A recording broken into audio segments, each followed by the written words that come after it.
Hey everybody, my name is TaoMan, and in this video I will show you how you can simply disable chat notifications in your Steam. So let's start. The first thing you want to do is just go right down corner to friends and chat. Let's click on it, and then you're gonna see this settings button right here. Click on it, and then you're gonna see like the notifications here.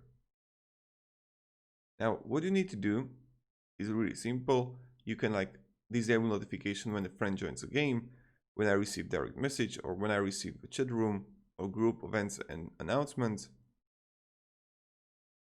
You just disable that. And that's pretty much it.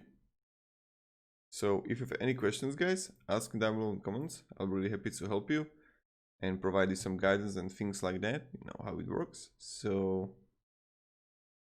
yeah, this is how you pretty much do it. So again, just press X, friends and chat, settings, and notifications. And you just disable what you want to disable. Thank you everybody, have a great day, and if you like this video, you can support and subscribe. Have a great day.